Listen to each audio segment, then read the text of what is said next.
미국 식품안전국이 FDA라고 합니다. 우리나라에서 미국에 이 식품을 수출하기 위해서는 미국 FDA의 인증을 받아야 됩니다. 근데 그 인증을 받는다는 것이 쉽지를 않습니다. 어느 나라이나 그 나라에서 식품을 안전하게 국민들에게 먹을 수 있도록 그것을 관리하는 그 식품 안전국이 있습니다. 유럽에도 CE라고 하는 것이 있습니다. 그래서 이 제품이 잘 생산되어져서 무오염이 되어지는 이런 식품들이 또 이렇게 국민들에게 잘 먹거리로 제공될 수 있도록 관리하는 것이 바로 CE입니다. 우리나라에도 이 햇셉이라고 하는 곳이 있습니다. 이 햇셉, 영어로 HACCP인데 햇셉이 있는데 모든 생산이나 제조, 유통 전 과정에서 식품에 위생에 해로운 영향을 미칠 수 있는 그 유해 요소를 분석하고 이러한 유해 요소를 제거하거나 안전성을 확보하고 할 수 있는 이 단계에 여러 가지 것들을 관리하고 있습니다. 그러니까 요것에서 식품을 이렇게 관리하는 것이지요. 이 식품도 햇셉이나 또 미국의 FDA나 CE 이런 인증을 받는 제품을 먹으면 그래도 우리가 안전하게 먹거리를 공급받을 수 있다라고 이렇게 생각합니다. 또 이 공산품들도 이 나라에서 표준화 또 규격화시켜 놓은 것들이 있습니다. 그래서 우리나라에도 KS라고 하는, 그래서 K라고 하는 이 마크가 붙어 있는 그런 제품들은 그래도 국가에서 인정하는 이렇게 규격화되어지는, 표준화되어지는 공산품이다라고 이렇게 볼 수 있습니다. 또 국제적으로는 ISO라고 하는 이런 이 표시가 있는 것들은 국제 규격화, 표준화에 맞춰서 생산되어지는 공산품인 것입니다. 이렇게 먹는 것이나 또 우리가 생활하는 이 공산품도 인증을 받을 때 그것이 사람들에게 안심이 되어지고 또 충분하게 먹고 공급되어질 수가 있는 것입니다. 사람도 인정받는 것이 참 중요합니다. 누군가로부터 인정받는다라고 하는 것은 매우 뜻깊은 것이고 의미 있는 일이라고 믿습니다. 사람이 사람에게 인정을 받는 것과 또 사람이 하나님께 인정을 받는다, 이것은 매우 복된 일이고 영광스러운 일이 아닐 수 없습니다. 누군가가 나를 인정해 준다라고 생각할 때 거기서 자기 정체성을 가지게 됩니다.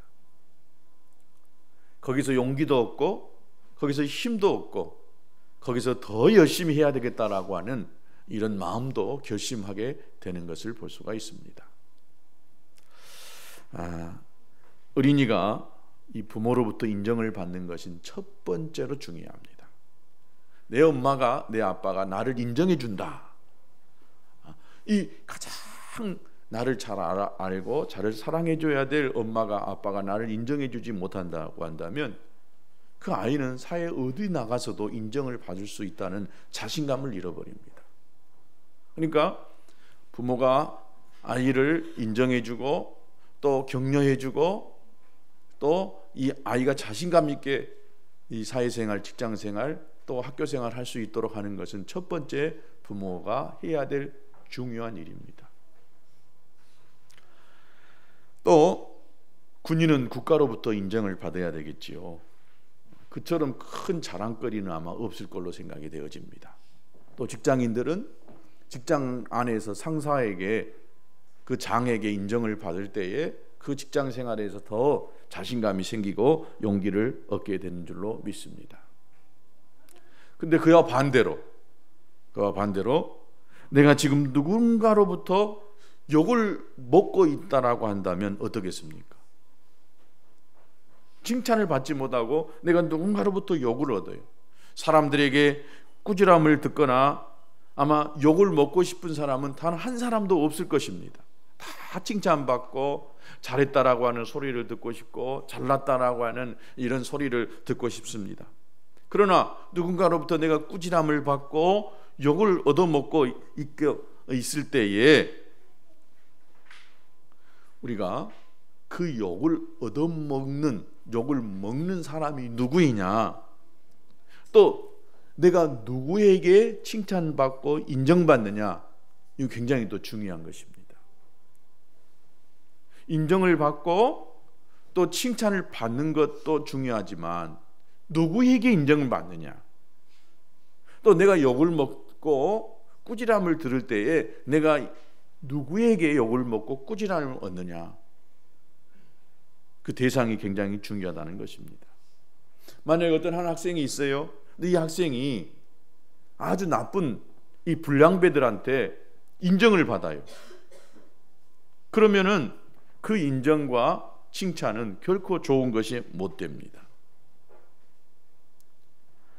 친구들에게 따돌림 당하고 또 친구들에게, 어떤 친구들에게, 나쁜 친구들에게 따돌림 당한다는 것은 좋은 것입니다.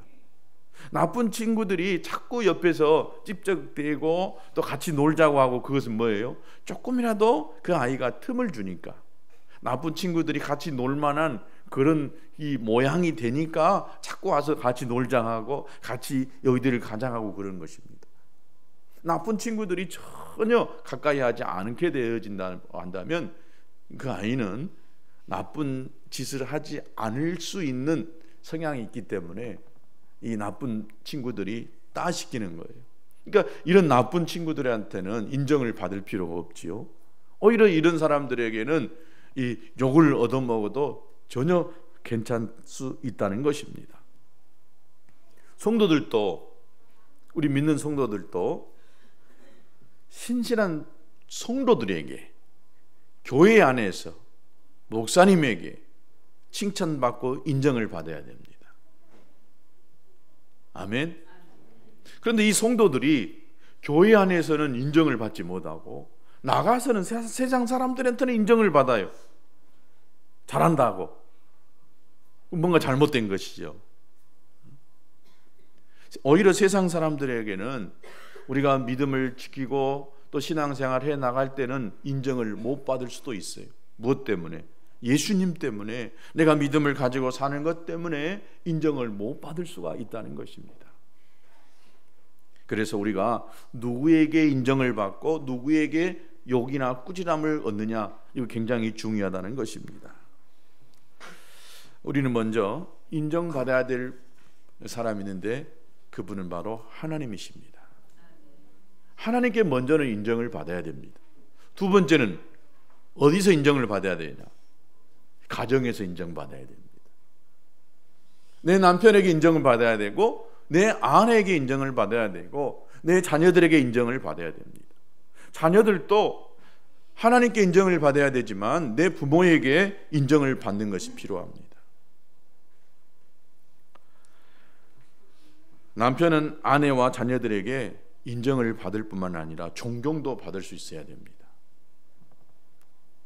아내 역시 남편에게 인정을 받고 또 자녀들로부터 신뢰감을 얻는 것이 매우 중요합니다.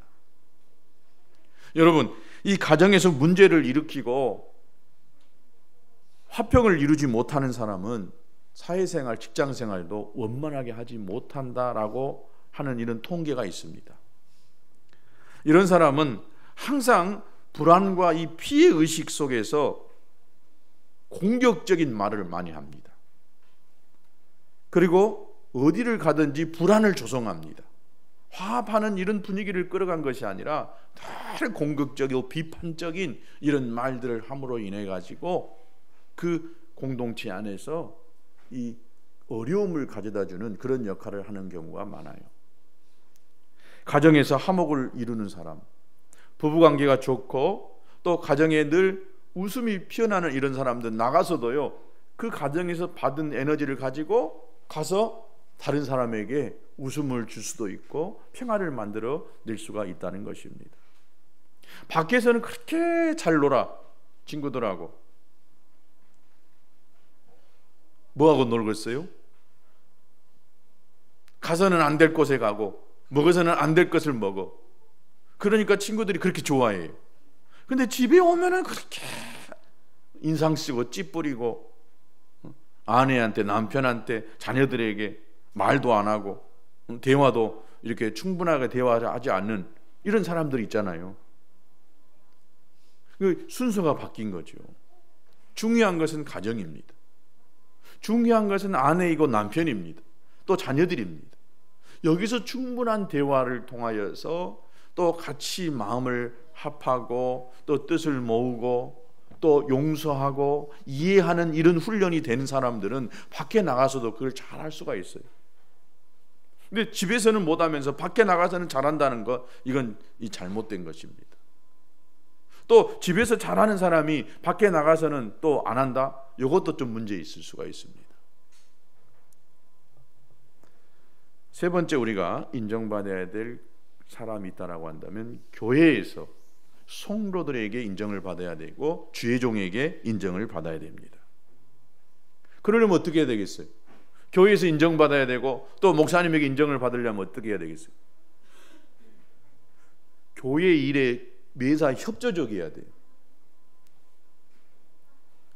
또 하나님의 말씀의 가르침에 순종해야 됩니다. 그래야 인정을 받을 수가 있지요. 목사님이 어떤 사람을 제일 좋아할까요? 순종하는 사람을 좋아합니다. 기분이 안 나쁘세요? 다 기분 나쁘다는 표정을 하고 계시구만. 제가 지난 어떤 목사님 모임에 가서요, 제가 설교를 하게 됐습니다. 제가 이 목사님들 앞에 설교하기가 쉽지 않아요.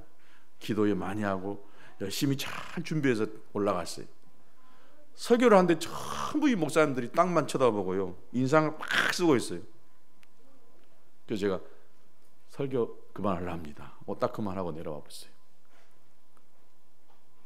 설교 아무리 명설교를 해도 받을 사람이 준비 안 되고 전부 땅만 보고 있고 눈은 깔고 있고 뭔 은혜가 되겠어요. 그래서 내가 설교 안 하려합니다 하고 딱 끊어버렸어요. 그러니까 얼굴이 전부 다 딱 피더라고요. 여러분도 이렇게 웃어야 돼요.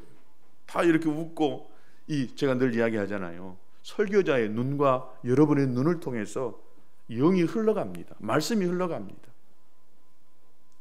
좀 듣기 싫고 기분이 별로 흔쾌하지 않아도요, 눈을 똑바로 뜨고 저하고 눈과 눈이 마주쳐야 돼요. 여기에 영의 생명이 말씀을 통해서 여러분의 가슴에 영에 박히게 되어 있는 것입니다. 이게 말씀만 잘 들으면, 하나님의 말씀이 여러분 가운데에 잘 심겨지기 시작한다면 소망이 있어요.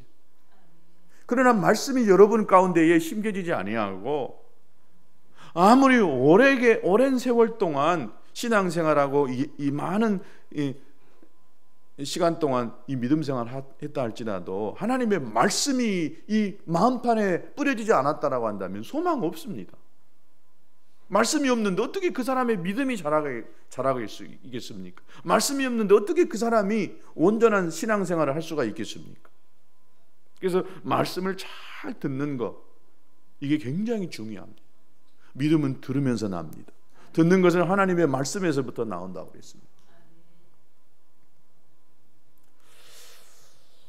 로마서 14장 18절에 보면 그리스도를 섬기는 자는 하나님께 기쁘시게 하며 사람에게도 칭찬을 받느니라.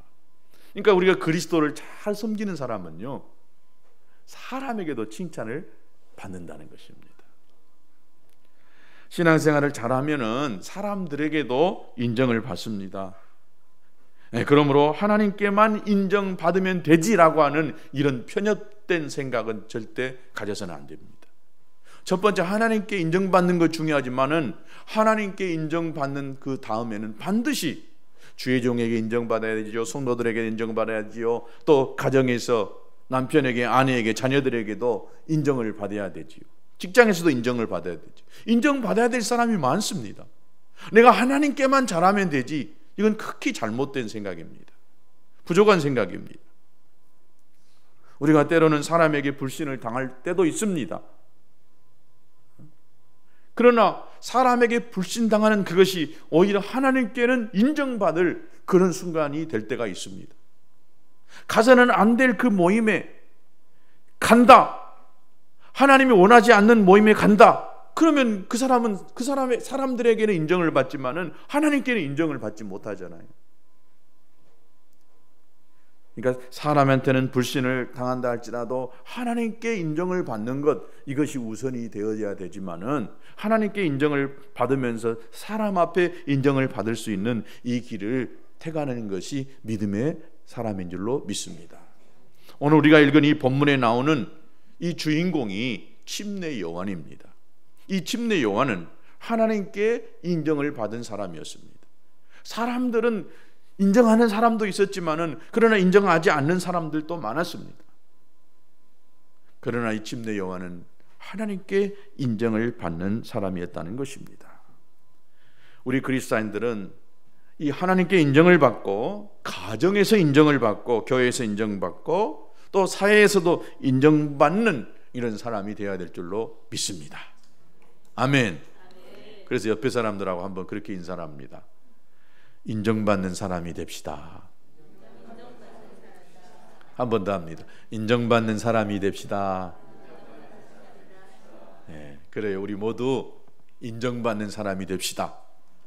목사인 저도 성도들에게 인정받는 목사가 되고 싶어요. 성도들은 목사에게 인정을 받고, 또 주위 성도들에게 인정을 받고, 내 가정 안에서 인정을 받는 이런 사람이 되어야 되는 줄로 믿습니다. 오늘 본문에 나오는 이 침례 요한은 어떤 사람이었는가를 통해서 우리도 인정을 받는 사람이 될 수 있게 되기를 바랍니다. 첫 번째, 그는요, 미움과 인정을 동시에 받은 사람이었어요. 미움도 받고 인정도 받는 사람이었습니다. 왜? 누구에게 미움을 받았느냐? 이 침례 요한 하면은요, 그 당시에 헤롯이라고 하는 분봉 왕이 있었습니다. 그런데 이 헤롯이 그의 동생의 아내를 취해버렸어요. 그러니까 제수 씨를 자기 아내로 취해버렸습니다. 그러자 이 침례 요한이 왕으로서 어떻게 그런 이 몰상식한 일을 행할 수가 있습니까? 라고 이렇게 왕한테 이 정면 직타를 날렸습니다. 그러자 이 헤롯의 미움을 받아가지고 결국은 이 침례 요한이 목 잘려 죽게 되어졌습니다. 하지만 그를 따르는 수많은 민중들이 있었습니다. 또 하나님께는 큰 사람이다라고 하는 인정을 받는 사람이었던 것입니다.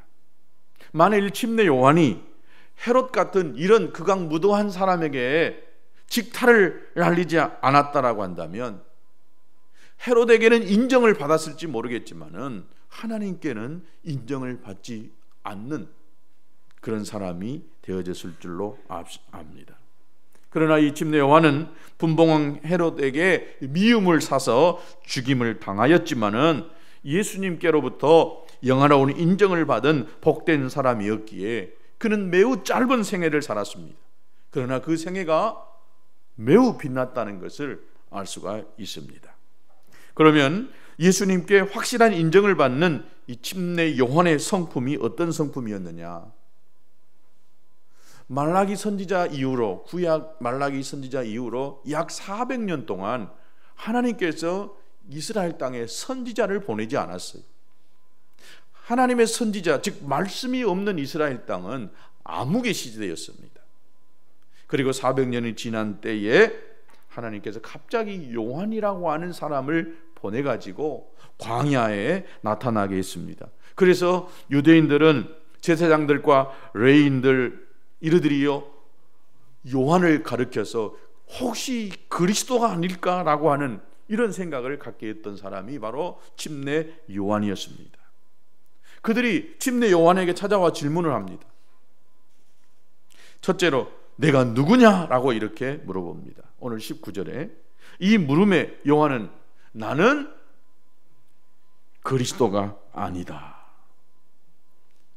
그가 하는 말이나 또 그의 어떤 삶을 보면은 그들이 그렇게 유대인들이 기다렸던 메시아 같은 그런 모습이 있길래 사람들이 그를 향하여서 메시아 그리스도가 아니냐라고 이렇게 물어볼 때에 침례 요한은 자기 자신이 나는 그리스도가 아니다라고 이렇게 자기 자신을 분명하게 숨기지 아니하고 드러내고 있는 것을 봅니다.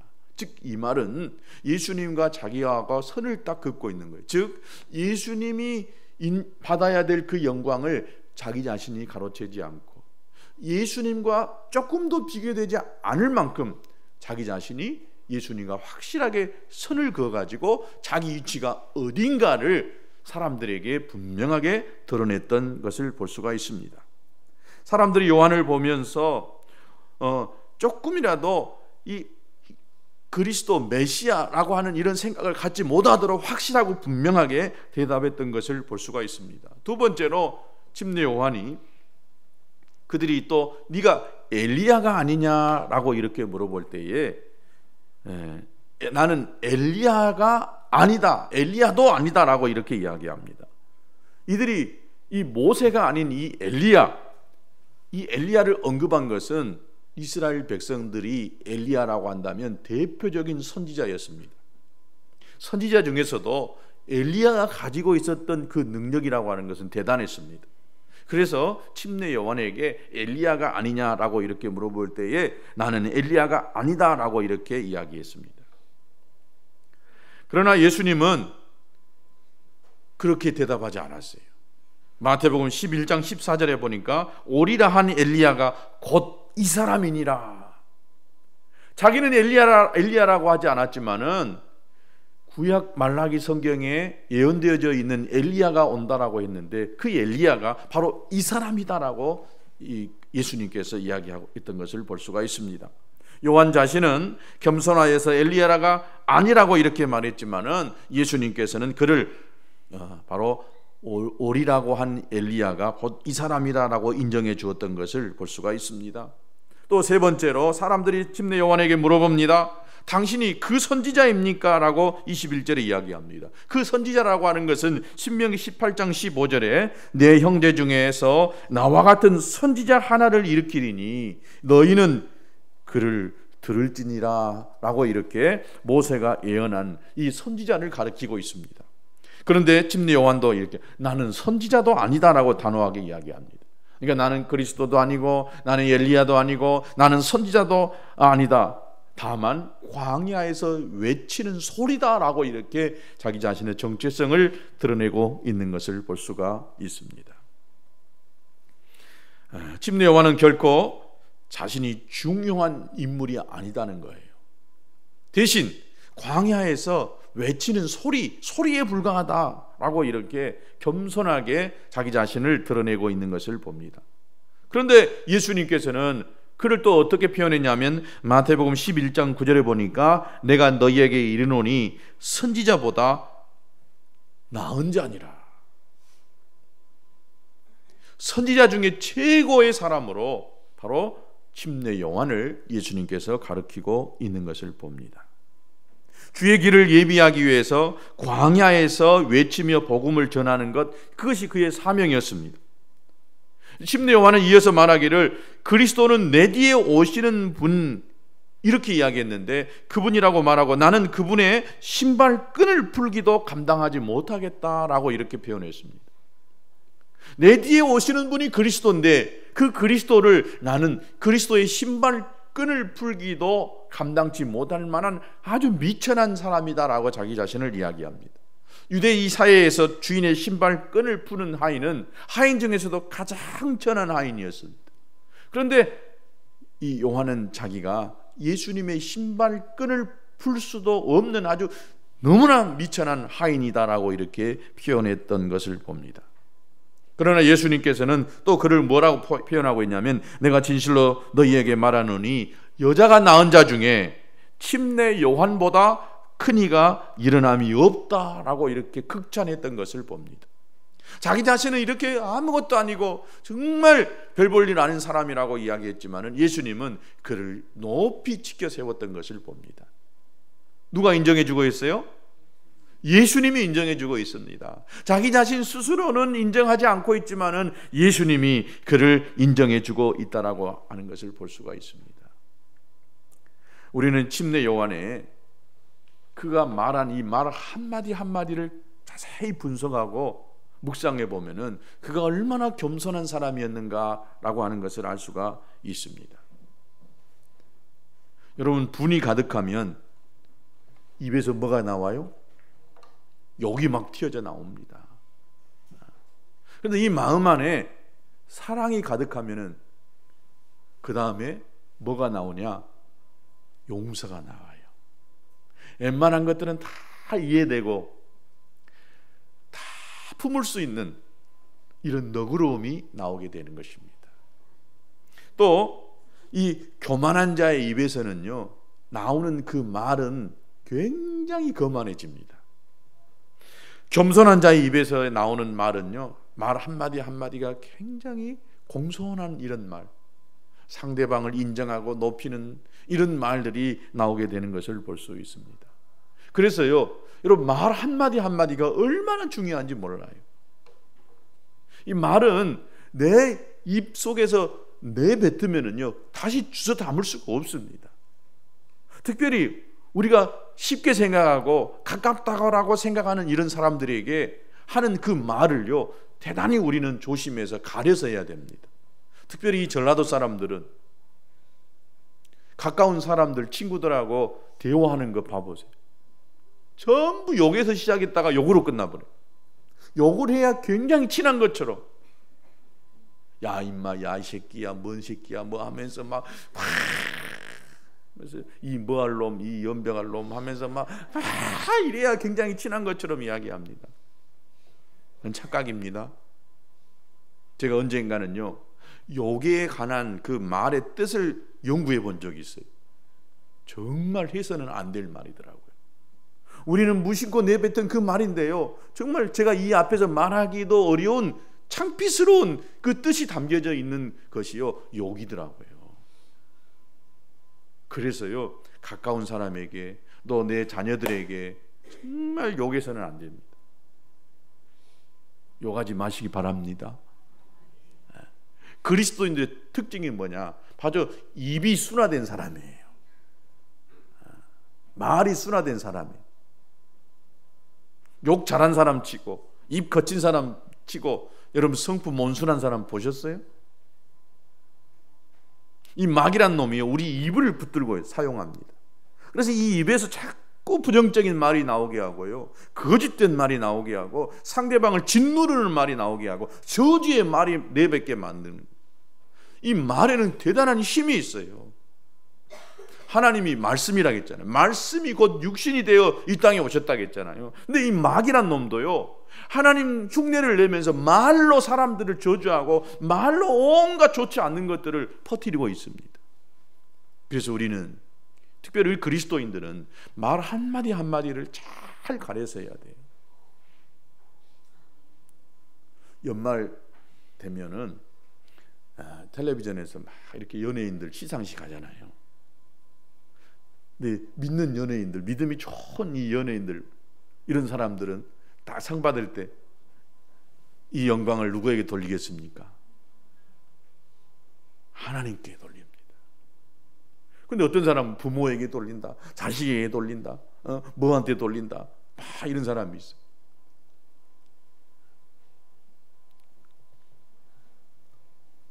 얼마나 이 말 한마디가 중요한지 모릅니다. 침례 요한은 예수님의 신들매, 신발끈을 풀기도 감당치 못한 사람이다라고 이야기하면서 자기는 그저 정말 별 볼 일 없는 작은 자, 아주 광야에서 외치는 소리에 불과하다라고 이야기할 때에 예수님께서 침례 요한의 이 겸손을 보시고 여자가 낳은 자 중에 최고다라고 이렇게 칭찬하는 이런 은혜가 있었던 줄로 믿습니다. 하나님의 나라는 세상 이 나라와는 좀 반대되는 경우가 많아요. 세상은 자기 피할 시대라고요. 자기를 막 드러내고 자기의 막 잘한 것들을 자랑하고 뽐내고 그러는 경우가 많아요. 근데 하나님 나라에서는 자기가 한 것을 드러내기보다도 감추려고 하고, 오른손이 한 일을 왼손이 모르게 하고, 남 섬길 때도요 다 알도록 섬기고, 사람이 알도록 하는 것이 아니라 누가 볼까봐 몰래 밤에 몰래 그 집 앞에 갖다 놓고. 섬길 때는 잘 섬겨야 됩니다. 사람이 이 받으면서도 기분 나쁜 때가 참 많아요. 그래서 받는 사람이 정말 기분 안 나쁘게 잘 섬겨야 돼요. 남 줄 때는요 내가 먹는 것보다 더 좋은 거 줘야 돼요. 이게 섬기는 것, 남에게 베푸는 것이 쉬운 것 같지만은 쉬우면서도 어렵습니다. 죽어도 욕먹는 경우가 참 많아요. 어떤 분이 또 권능교 이야기를 해야 되겠구만.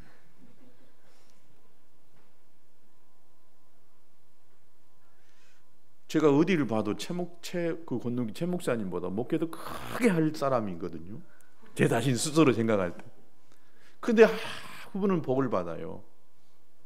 복을 받은 두 가지 요인이 있더라고요. 지난번에 목사님들하고 나누면서 그 이야기를 하는 거예요.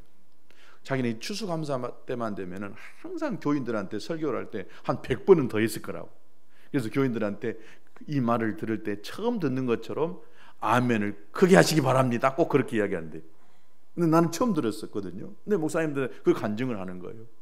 추수감사가 되면 그분이, 최 목사님 나이가 아주 어렸을 때 1살 때인가 2살 때인가 아버지가 빨리 돌아가셨대요.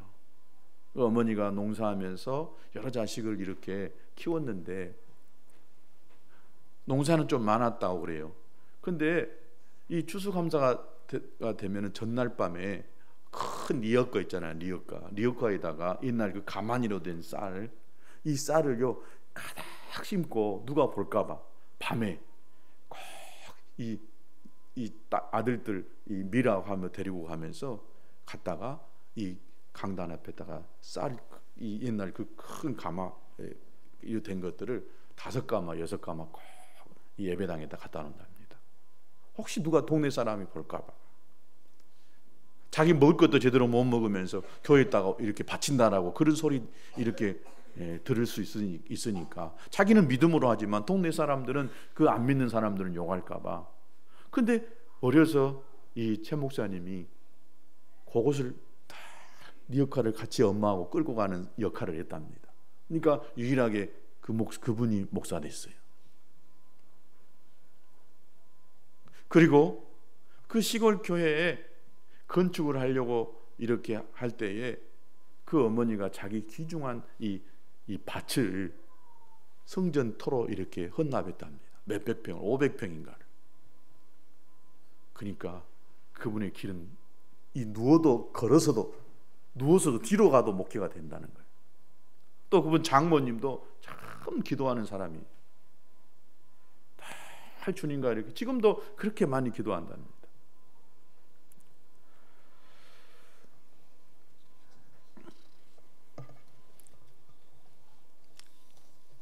하나님께 우리가 어떻게 하느냐에 따라서요 하나님은 반드시 보상하십니다. 월삭금을 못 내고 학교에서 그렇게 선생님한테 혼나도요 그 어머니는 그 초롱불 밑에서 나가서 시금치 팔고 또 뭐 팔고 다 이렇게 씌어가지고 봉투에다가 자식들이 보면은 자기 월삭금 안 주고 헌금한다고 할까봐 이 초롱불 밑에서 이 돈 씌어가지고 이 11조 봉투에 탁 넣어가지고 이 주일날 하나님 앞에 바치는 것을 자기 눈으로 봤답니다. 어머니는 그렇게 잘 살거나 부유하게 살지 못했지만은 그 자녀들을 하나님이 축복하시고 주의 길을 가는 그 하나님의 종들의 길을 그 어머니가 심고 뿌려놓던 것을 거두게 하시는 하나님이신 것을 보았습니다. 우리가 심으면 반드시 거둡니다. 우리 대에 다 못 거둔다 할지라도 다음 대에 우리 자녀들이 반드시 그것을 거두주는 줄로 믿습니다. 말도 뿌린 대로 거두고요, 주님 앞에 심은 물질도 또 주님 앞에 한 봉사도 헌신도 반드시 여기에 다 다 거두게 되는 줄로 믿습니다. 우리의 이 말 속에는 얼마나 큰 교만이 있는지 모릅니다. 무의식 속에 내뱉는 그 말 속에 하나님의 영광이 가려질 때가 있고요, 부주의한 그 말 한마디가 싸움의 불씨가 되어지고 또 사람들의 마음에 상처를 주는 말이 있고, 무례한 그 말 한마디가요 관계를 깨뜨려 버리고 또 사랑에 아주 불을 꺼버리는 그런 말일 수가 있습니다. 그런데 사랑하는 그 말 한마디, 칭찬해주는 말 한마디, 위로해주는 그 말 한마디가 그 사람을 세우고 일으키는, 그 공동체를 일으키는 이런 역사가 있다는 것입니다. 오늘 우리는 침례 요한의 겸손한 마음을 생각하면서 말 한마디 속에 비어있는 정말 낮아지는 이런 태도를 가져야 될 줄로 믿습니다. 하나님 자녀들의 특징이 뭐냐? 겸손입니다. 말의 유순함입니다. 다른 사람을 인정하고 칭찬해 주는 것입니다. 내가 좀 불편하고 어려워도 다른 사람을 배려하는, 이것이 바로 그리스도인들의 특징이라고 믿습니다. 여러분, 우리가 기도하는 대로요 척척 다 이루어진다고 다 좋은 것이 아닙니다. 우리가 이 기도하는 것이 하나님이 뜻하시고 원하시는 기도 제목도 있고, 하나님이 들어서 응답하셔서는 안 될 그런 기도 제목도 있다는 것입니다. 그러니까 기도하는 대로 다 응답되는 거, 이거 축복이 아닙니다. 오히려 그것이 더 어려운 상황을 만들어낼 수가 있다는 것입니다. 저는 가끔 하나님 앞에 이렇게 기도하는 경우가 있어요. 하나님, 제가 기도한 것이 안 이루어지는 것을 인해서 감사합니다. 내 기도가 내 욕심이고 내 뜻을 이루는 그런 기도가 상당히 많이 있을 수가 있어요. 그래서 내 기도한 것이 안 이루어지는 것이 얼마나 감사한지 모릅니다. 그럼 어떻게 해야 우리가 주님께 영광을 돌리고 주님이 기뻐하시는 삶을 살 수가 있을까? 주님이 기뻐하시는 것이 뭘까요? 주님의 원하심이 뭘까요? 주님을 높일 수 있는 것이 뭘까요? 주님을 인정할 수 있는 것이 뭘까요? 그러면 우리가 주님으로부터 인정을 받잖아요. 많이 있을 수가 있겠지만은 그리스도인이라고 한다면 주님께 인정을 받을 수 있는 첫 번째 행위가 있는데, 그것이 바로 예배인 줄로 믿습니다. 크리스찬은 예배하는데 여러분 생명을 걸어야 돼요. 예배드리는 이 일에 최우선을 두어야 되는 것입니다. 다른 어떤 것보다도 하나님께 나와서 예배하는 것, 이것이 나의 인생에서 너무 소중하고 첫 번째다라고 하는 것들을 우리가 절대로 놓아서는 안 됩니다. 내 마음대로 내 뜻대로 다 하더라도요, 예배하는 것만큼은 내 마음대로 내 뜻대로 하면 안 돼요. 하나님의 뜻대로 해야 되는 줄로 믿습니다. 주님이 얼마나 우리를 귀하게 보시는지, 하나님께서 우리를 인정해 주시는 이런 삶을 저와 여러분 모두가 다 살 수 있게 되기를 바랍니다. 여자가 낳은 자 중에 요한보다 더 큰 자가 없다라고 했던 것처럼, 오늘 우리들도 정말 이 땅에 있는 그 어떤 사람들보다도 우리 근원교회 성도가 정말 최고다. 우리 근원교회 성도는 어디다 내놔도 한 사람 한 사람이 정말 진짜 같은 사람이다 라고 하는 이런 말을 다 들을 수 있게 되기를 진심으로 축복합니다. 우리 같이 찬송하십시다.